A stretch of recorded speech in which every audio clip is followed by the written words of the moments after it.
Alright. Magandang magandang araw sa inyo lahat mga kapatid. Hinihingal ako. Okay, so good morning night sa inyong lahat. Ako po uli ang inyong kabang lingkod, Johnny the Bagger. At eto nyo na rin, nauna sa inyong pumasok. So ito ho si VP Sara, nagpasabi na hindi po siya sisipot sa SONA. Ayos. So katulad nito paalam niya nila, yung mga Vice President, si Noli De Castro, uh, Jejo Marbinay, and then Lenny Robredo. So yan po. At ang pang-apat pong i-snub sa State of the Nation address ni PBBM ay ang kanya mismong Vice President. Nako, grabe ano? hindi naman ba kaya ito pambabastos? 'Di ba? Sa tingin niyo? Ganun agad ang banat no? Puta. Pang ilang sona pa lamang po ito ni PBBM? Pangalawa.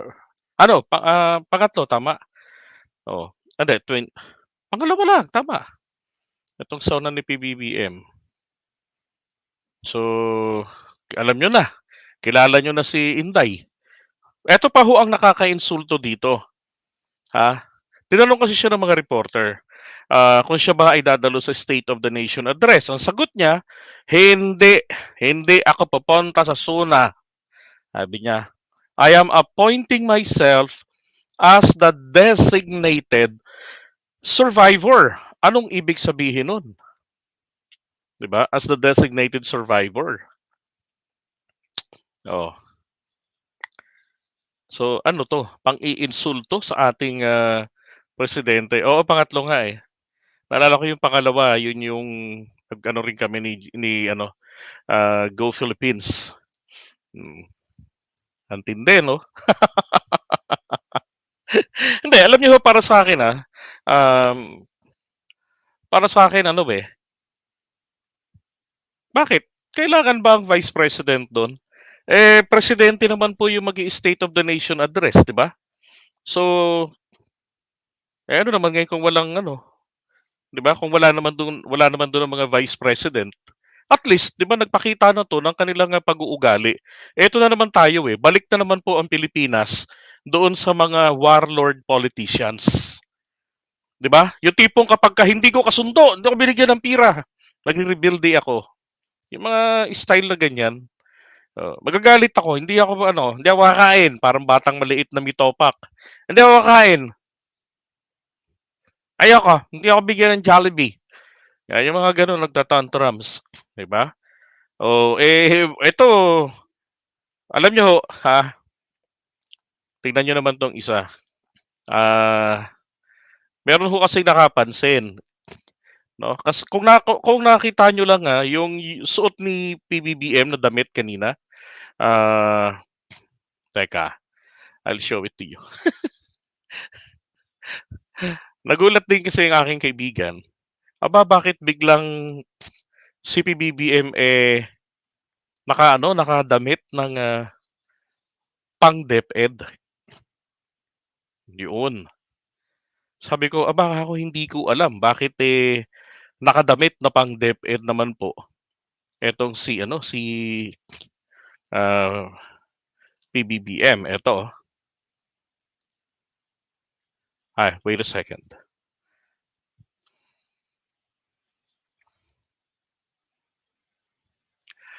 Teka, ayaw makita.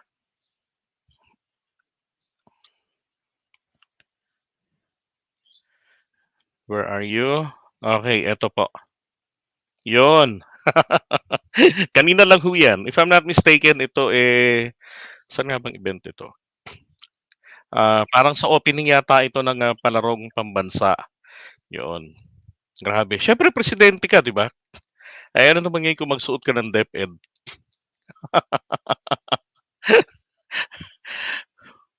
So, tawag dyan. Ano yun? Baka kasi tatanungin na naman ng media. Okay. So, kapag ka tinanong ng media, ano naman ngayon, problema ron pag tinanong ng media. Sige nga, tanong ko nga sa inyo, ano po bang masama kapagka tinanong na naman siya ng media, kayo talaga ginagawan niyo naman ng issue, eh, ah. Hindi nga, tanong ko lang po sa inyo, ano po ba naman ang problema kapagka tinanong siya ng media? Eh, Vice President naman po natin 'yan, oh, 'di ba? Ito po ba yung inaalala niya na baka tanungin uli siya? Ma'am, Vice President, could you just give us your thoughts on the State of the Nation address? Hindi po sumagot ng ano 'yan, ng no comments, tito. Yun nga lang ho, parang walang kwenta yung sagot. Tingnan niyo. Hoy, sagot! Yes. So Yes. initially, the State of the Nation of President Marcos, I think everyone or many of those who do not Sus Mariosep. understand economic numbers were overwhelmed with the numbers in the first part of the speech. That was, I think, the reason why it took a long time for people to start clapping, because the economic part was in the beginning, and many people really do not understand economic numbers. Grabe, no? Ginawa pang bobo yung mga Pilipino. Oh my God, que barbaridad. But another observation of mine was immediately after the speech of the president, while I was going home, I was talking to one of our writers in my Okay. office, and I told him, Grabe, no? Tinanong lang naman siya kung ano yung ano ho ang nasa isip niyo, ano yung masasabi mo sa State of the Nation address or a message ni PBBM, 'di ba? Ayan na. Observation ang dineliver. Tapos sasabihin nung iba, sayang kasi umalis sa DepEd. Wow, ayos ah. Parang yung nakakahiya naman po sa mga estudyante. Yung mga estudyante, nagagalit yung mga teachers, yung mga nanay kapag yung anak mahina ang utak umintindi. 'Di ba? Mahina yung comprehension sa madaling salita. Tapos yung kanilang DepEd secretary, yung reyna nila, mahina comprehension. My God! that I really liked how the speech was written, because I do not write that way, and I truly appreciated the form that that speech was composed.